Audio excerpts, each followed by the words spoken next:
ठीक है बेटा। पढ़ना बेटा क्वेश्चन जरा। चलो मैं पढ़ता हूँ, आप क्या पढ़ोगे।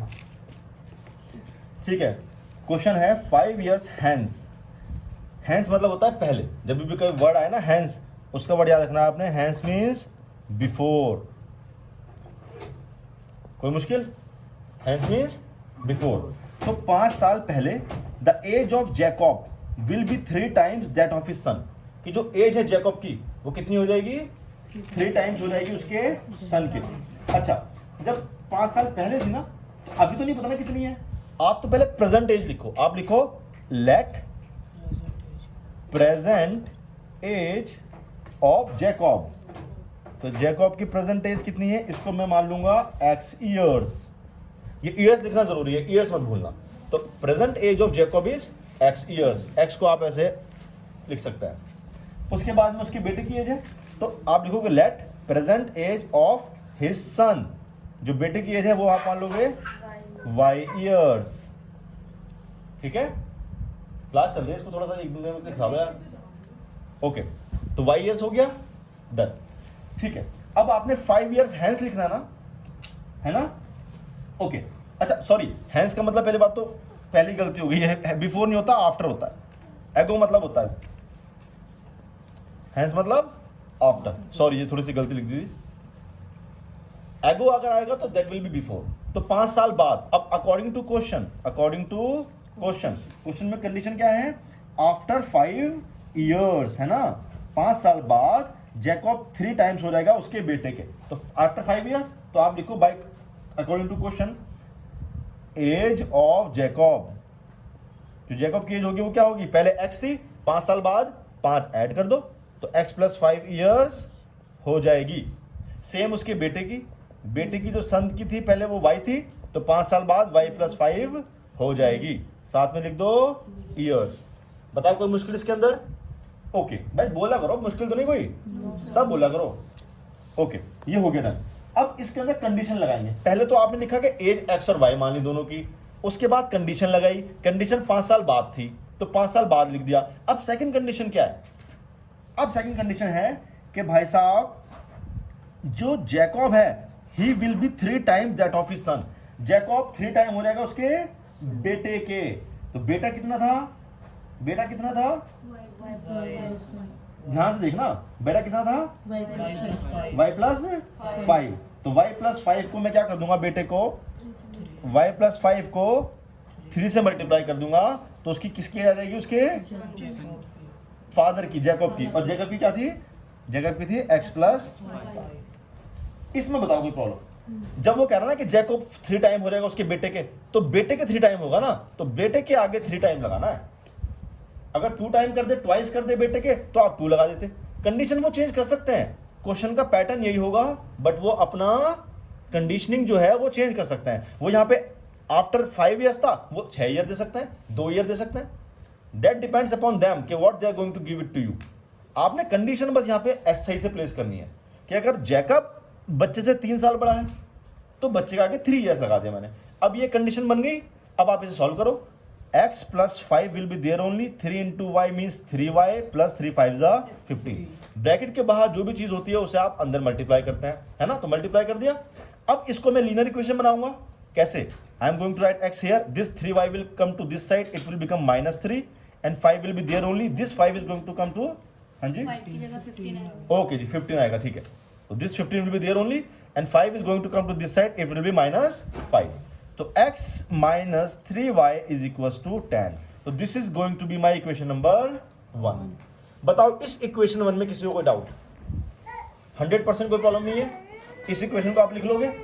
इस इक्वेशन को मैं यहां पे लिख रहा हूं ताकि बोर्ड पे सेकंड इक्वेशन का सेकंड जो पैटर्न है मैं वो सॉल्व कर सकूं। ये तो मेरा सेम काम इक्वेशन नंबर 1 के लिए हुआ है ना। This is equation number 1। पहली कंडीशन से मैंने इक्वेशन नंबर 1 बनाई, सेकंड कंडीशन से मैं इक्वेशन नंबर 2 बनाऊंगा, फिर इक्वेशन 1 और इक्वेशन 2 को सॉल्व करूंगा। तो इस इक्वेशन को याद रखने के लिए मैं इसको यहां पे लिख रहा हूं, है ना? x - 3y = 10। अब मैं सारा रब कर लूं? चलो रब कर लेते हैं। अब इसमें कंडीशन अलग लगेगी, देखना।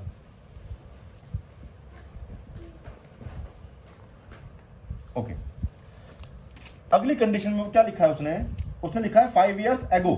एगो मतलब पहले। तो एगो मतलब 5 माइनस कर दो कि अगर आज जैकब की एज x है तो 5 साल पहले क्या होगी x माइनस 5। मान लो भाई अगर आज 10 साल है जैकब की एज तो 5 साल पहले कितनी थी 5 ईयर्स थी, माइनस कर देंगे ना। तो अकॉर्डिंग टू क्वेश्चन जब मुझे एगो बोला गया तो एगो मतलब क्या होता है बिफोर, जो मैंने पहले लिखा था ना यहाँ पे आफ्टर वो हैंस था, तो हैंस मीन्स आफ्टर, एगो मीन्स बिफोर, तो बिफोर में माइनस कर देंगे। तो यहाँ पे आपने x माइनस 5 और y माइनस 5 कर दिया क्योंकि अब 5 साल पहले की बात कर रहा है।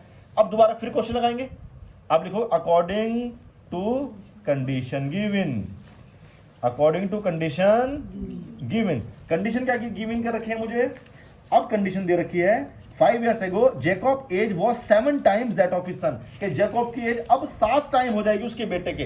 तो बेटे की एज कितनी थी जी y माइनस 5, लेकिन अब 7 टाइम थी जैकब की, यानी कि x माइनस 5। ये है ना जैकब की age, this x minus 5 going to come to this side, और बेटे की ये थी तो ये यहां पे आ गई और इसके 7 टाइम होगी, तो y माइनस 5 के 7 टाइम मैंने कर दी x माइनस 5। ये दूसरी कंडीशन थी।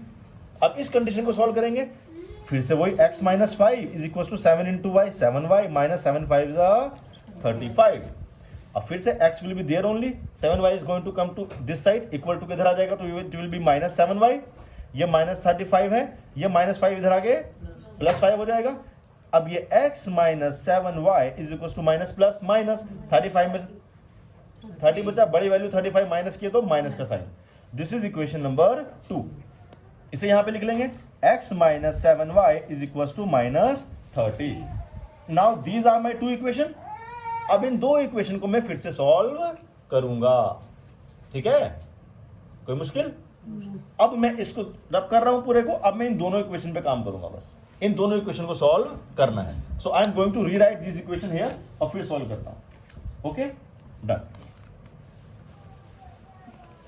अच्छा कुछ कह रहा है, okay. So I am going to write this equation x minus 3y is equals to 10, x minus 7y is equals to minus 30। अच्छा डिपेंड आप पे करता है कि आप इसको एलिमिनेशन से करना चाहते हो या सब्स्टिट्यूशन से। तो मैं इसको एलिमिनेशन से करूंगा क्योंकि x x आराम से सॉल्व हो जाएगा। ये plus will become minus, minus will become plus, minus will become plus, plus minus minus x में से x कट गया, है ना। ये इक्वेशन 1 थी एंड दिस वाज इक्वेशन 2। कोई मुश्किल। अब देखो माइनस प्लस माइनस, 7 में से 3 गए, 4y 7 वैल्यू माइनस की थी लेकिन चेंज होकर प्लस की हो गई, तो 7 बड़ा है तो अब साइन लगेगा प्लस का। Similarly here plus plus plus 30 plus 10 40, और बड़ी वैल्यू प्लस के प्लस। देखो बड़ी वैल्यू 30 माइनस की नहीं है, ये माइनस चेंज होकर प्लस हो चुका है।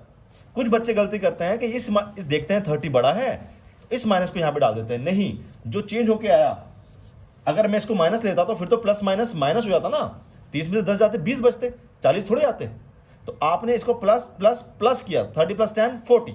अब y की वैल्यू आ जाएगी 40 वहीं रहेगा, 4 is going to come in divide. कोई चीज मल्टीप्लाई में हो इक्वल्स टू के तरह के डिवाइड में आ जाती है, तो 4 10 जा 40, तो y की वैल्यू आ गई 10। Now place this value in equation 1। Equation 1 थी x minus 3y is equal to 10। जब भी आप वैल्यू प्लेस करते हैं ना, आप एक लाइन यहां पे लिखते हैं रीराइट द इक्वेशन 1, ऐसे लिखोगे रीराइट द इक्वेशन 1। आपने दोबारा लिखी इस इक्वेशन को यहां पे। अब सेकंड स्टेप में आप इसकी वैल्यू प्लेस कर दो, x माइनस 3, y की वैल्यू थी 10 इज इक्वल टू 10, तो x माइनस 3 10 जा 30 इज इक्वल टू 10, x वहीं रहेगा, 10 माइनस 30 इधर आगे प्लस 30, x की वैल्यू आ गई जी 40। बताओ कोई मुश्किल। तो x की वैल्यू है 40 और y की वैल्यू है 10। तो यानी कि y किसको माना था मैंने, सन को, तो बेटे की एज जो है वो तो है 10 ईयर्स। आप लिखोगे son's age is equal to 10 years, और ये है फादर्स की एज, जैकब की एज। तो आप यहां पे लिख दो जैकब एज, ऐसे लिख दो 40 ईयर्स। अगर आपने ये ईयर्स नहीं लिखा, सिर्फ 10 और 40 लिख दिया, तो आपके मार्क्स वो कट कर लेंगे। क्यों कट कर लेंगे? क्योंकि उन्होंने तो ईयर्स में पूछा है, यूनिट तो लिखनी पड़ेगी ना, without unit they are going to cut the marks. तो ये मुझे लगता है आपको समझ में आना चाहिए। अभी इसमें कोई डाउट किसी बच्चे को? सब बोला करो एक साथ। ऑनलाइन वाले बच्चे किसी को कोई डाउट? अभी these are the questions which you are going to repeat again and again. उसके बाद हम नेक्स्ट स्टार्ट करते हैं।